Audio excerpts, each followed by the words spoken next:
प्रीति सिंह, इस वक्त हम नालासोपारा पश्चिम के बस स्टैंड परिसर में उपस्थित हैं। ये एसटी डिपो है। यहाँ पर आज शिवसेना उद्धव बाला साहिब ठाकरे पक्ष के लोग यहाँ पर अपनी भूमिका दिखाते हुए नजर आ रहे हैं। यहाँ पर साफ तौर पर लिखा हुआ है चक्का जाम आंदोलन है। एसटी का जो किराया बढ़ाया गया है उसके विरोध में लोगों से बातचीत करेंगे और जानने की कोशिश करेंगे कि क्या कुछ कहना है इस पूरे विषय पर, क्या कुछ इनकी भूमिका है, क्योंकि महाराष्ट्र सरकार के विरोध में विपक्ष में ये अपनी भूमिका रख रहे हैं। क्या कहेंगे सर, जिस तरीके से आंदोलन किया जा रहा है एसटी में जो भाड़ा बढ़ाया गया है इसको लेकर, तो क्या कुछ कहना चाहेंगे? एक तो हम सब शिवसेना उद्धव बाला साहब ठाकरे गुट के सभी लोग इस भाड़ावाड़ जो हुआ है उसका निषेध करते हैं। सरकार ने जो जो योजना लाई है उसका पैसा वसूल करने के लिए हर जगह से, हर कोने से आम पब्लिक के जेब से पैसा काटने का ये जरिया निकाला हुआ है। अभी सरकार ने निर्णय लिया हुआ है कि 15% इस भाड़ावाड़ किया जाएगा और ना ही एसटी, आगे जाने वाली रिक्शा है, टैक्सी है, सभी में भाड़ावाड़ की जाएगी। ये एसटी जो लाल परी कहा जाता है महाराष्ट्र की, जो गांव खेड़े में गली गली तक लोगों को घर पे पहुंचाती है, जहां पे प्राइवेट सर्विसेज भी नहीं मिलती है वहां पे ये एसटी पहुंच जाती है। ऐसे एसटी को, लाल परी को कहाँ तो नुकसान पहुंचाने का ये काम सरकार कर रही है और लोगों के, आम जनता के जेब से पैसा काटने का काम कर रही है।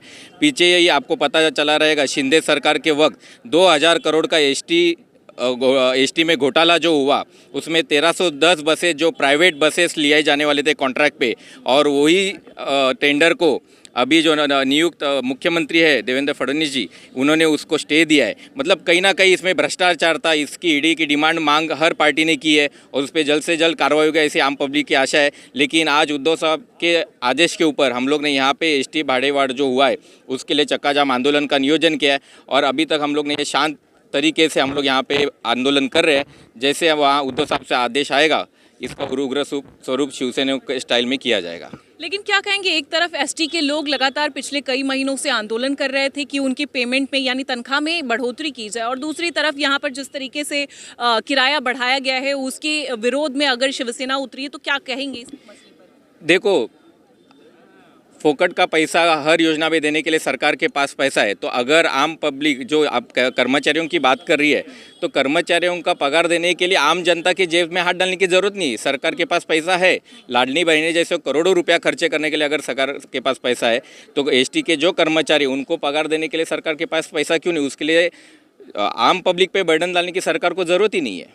क्योंकि यहाँ पर लाडली बहन का मुद्दा उठाया गया, तो लाडली बहनों से बातचीत करते हैं और जानते हैं कि उनका क्या मत है इस पूरे मसले पर। क्या कहेंगे मैम, जिस तरीके से यहाँ पर आंदोलन आप लोग कर रहे हैं किराए को बढ़ाने के विरोध में, तो क्या कुछ कहना चाहेंगे? हम लोग शिवसेना उद्धव बाला साहब ठाकरे गुट के महिला आघाड़ी है और ये जो चक्का जाम और ये जो कर रहे हैं, किसी को शौक नहीं किसी को तकलीफ देने का, लेकिन ये सरकार जो सोया हुआ है इनको गरीबों की, इनको सर्वसामान्य जनता की किसी की पड़ी नहीं है।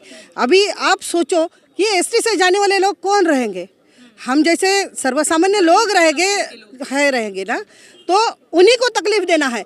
ये तो रास्ते से जाएंगे नहीं, वो तो एसटी से जाएंगे नहीं, फिर एसटी की भाड़ेवाड़ करना, अभी रिक्शा की भाड़ेवाड़ करना, ये करके लोगों को जो झूठा जुमला दिया था ना, चुनावी जुमला, वो अब एक एक निकल रहा है बाहर। इसके लिए जनता अब रास्ते पे उतरी है। ये जो चक्का जाम करने वाले हैं ना हम लोग, तो अभी ऐसा ही आंदोलन हमेशा करते रहेंगे। ये सरकार के विरुद्ध निषेध मोर्चा और सरकार के विरुद्ध निषेध करने के लिए हम लोग रास्ते पे उतरे हैं। ये जो एसटी की भाड़ेवाड़ लगी है, ये एसटी की भाड़ेवाड़ एक तो बताते हैं कि औरत लोगों को तो 50% सहूलत है और दूसरे हाथ से, एक हाथ से देना है और दूसरे हाथ से लेना है। ये लूट कहाँ की है? ये लूट कहाँ की है? हम नागरिकों के लिए अगर ये सरकार है तो ये सोया हुआ सरकार को जगाने के लिए ऐसे ही रास्ते पे अब हम लोग, तो ये थोड़े से ही है, ऐसे ही लोग पूरा जनता उतरेगी ना तभी पता चलेगा। ये एसटी की भाड़ेवाड़, रिक्शा की भाड़ेवाड़ रोक देनी चाहिए और हम तो रुका के रहेंगे। कुल मिलाकर विपक्ष की भूमिका साफ है। कहना है कि यहाँ पर जिस तरीके से लाडली बहन योजना के नाम पर जो फ्री की, मुफ्त की योजनाएं चला रही हैं, उसके बजाय जो यहाँ पर एसटी के कर्मचारी हैं उनके बढ़ाए जाएं और यहाँ पर कुल मिलाकर जो भाड़ा यानी किराया जो बढ़ाया गया है उसे कम किया जाए, ताकि जो मध्यम वर्गीय तबका है उसे भी राहत मिल सके। कुल मिलाकर अब देखना होगा इस मसले पर क्या कुछ होता है, लेकिन विपक्ष ने अपनी भूमिका पूरी तरीके से साफ कर दी है।